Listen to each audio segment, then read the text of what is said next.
Welcome back. So today I'm using a printed recipe. We're going to be doing a homemade Instant Pot chili with dried beans. So normally I make chili, I basically just make it from scratch. I throw kind of a bunch of things in, but I wanted to use a recipe today because I'm using dried beans and I haven't actually made a chili with dried beans from being like dried. So I wanted to actually use this recipe more for logistics reasons than anything else, just to make sure I've got the timing of everything right. What I found interesting about this recipe is that they use masa harina towards the end as like a thickener. Among also thickening it, it'll add a little bit of a corn flavor, so I thought that was kind of cool. Plus I have some masa harina lying around, thought that would be a good way to use it. So I am making quite a few changes to the recipe list. All the seasonings I have are what's on here, but I am not using beef. This recipe actually does call for beef. Instead, because I want to keep it vegetarian, I've added a bunch of beans. So I'm using black beans, red beans, and pinto beans. I'm also adding a sweet potato because she was on her way out and I wanted to use her up. And I've added some green beans as well because I have a little bit of an excess lying around. This is another great way to use those up. In terms of the tomatoes, it calls for canned tomatoes. I'm going to use fire roasted tomatoes because I really like that they give a little bit of a depth of flavor. They make it a little bit warm and it kind of just gives it a little bit more oomph. And then lastly, I'm adding fire roasted corn. That's also not on the list, but I figure fire roasted tomatoes, fire roasted corn, might as well.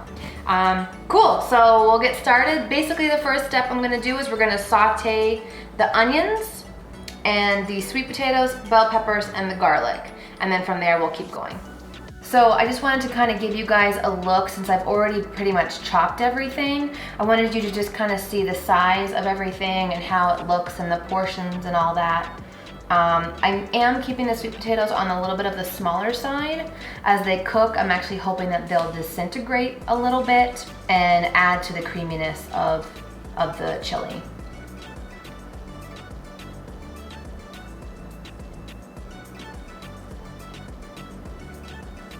Okay, so I just put in all the onions and we're gonna saute those up, we're gonna sweat them down.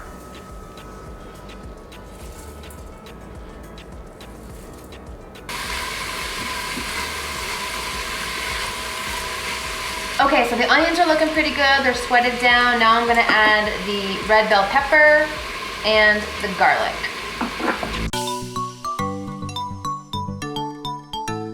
Okay, so you can see here everything's starting to kind of sweat down. The onions are becoming a little bit translucent. We're gonna go another minute or two.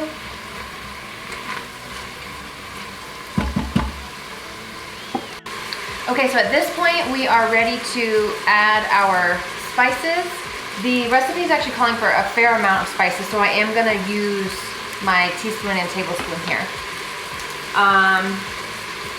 We're gonna do, it does call for Mexican chili powder. I do not have that, so I'm gonna use regular chili powder in a slightly smaller quantity because the recipe says don't use regular chili powder.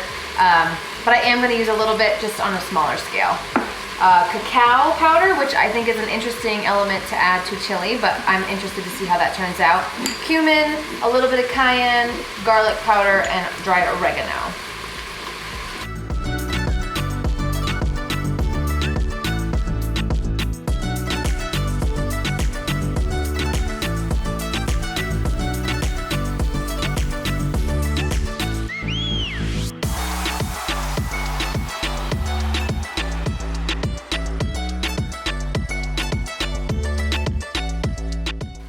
Okay, so I've added all the spices in here: oregano, cumin, chili powder, cacao, salt, a little bit of cayenne and garlic over here as well. And then I'm just gonna sprinkle a little black pepper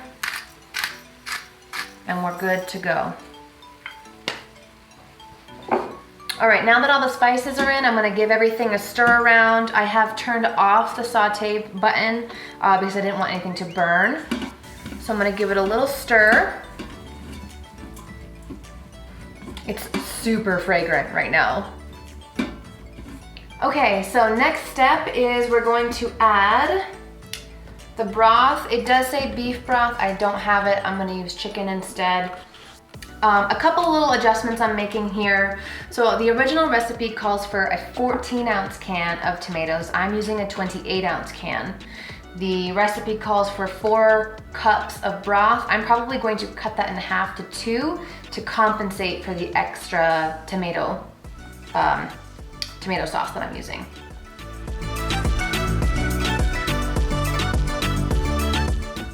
Now we're gonna add the beans. This is quite a large amount of beans. I'm gonna play it a little bit by ear, but my goal is to get all of it in. I think we can do it. Lastly, I'm gonna add the sweet potato and the green beans. She's full. Give everything a little bit of a stir.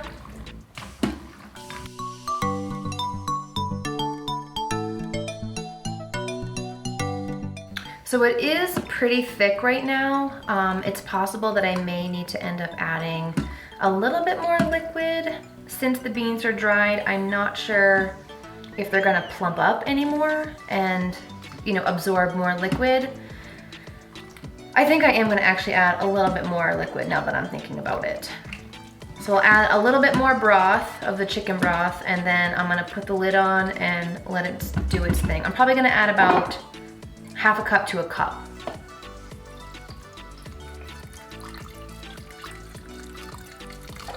Yeah, I think that's good. I want enough just to kind of cover everything, and that way if the beans do expand, they've got a little bit of room.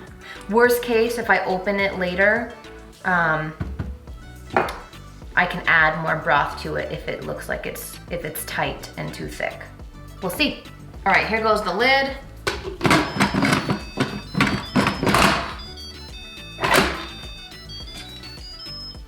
Always make sure that you're putting it on sealing, and then I'm gonna hit pressure cook.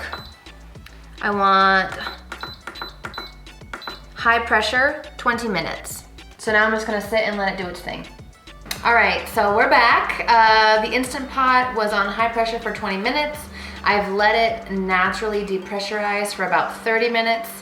It still seems pretty pressurized, so I'm going to open the vent cautiously. Okay, it's okay. All right, so next step here, we're gonna hit cancel. We're gonna hit saute. Just leave that is fine. We're gonna add the masa harina. Recipe says 1/4 cup. So basically what I'm doing right now is I'm just stirring it up. I'm gonna saute it for about 5 minutes or until I think it's looking kind of thick. And then I'm gonna add a little bit of corn and we'll be good to go. Okay, so you can see that it's bubbling pretty intensely from the saute. I have turned it off at this point because I think the masa is pretty well absorbed throughout the stew, and you can see that it actually is thickened up compared to what it was before. It has a nice mild corn aroma to it now, which is also really nice. I'm gonna dump in some corn, some of the fire roasted corn. I probably did about a cup of corn. And then I'm just gonna stir it around and then let it cool down. Obviously, it's like boiling before I give it a taste test. All right, so the stew has cooled down enough that I can actually taste it now. So here's my first bite.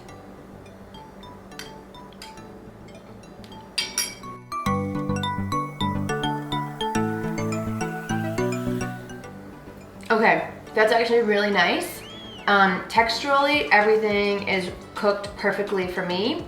The beans just have a tiny bit of crunch to them. Like, I wouldn't even call it a crunch, but they're a little al dente, which for me I really like a lot. The green beans are texturally really nice.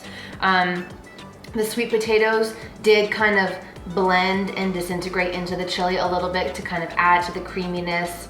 You get a nice heat from the cayenne and the chili powder.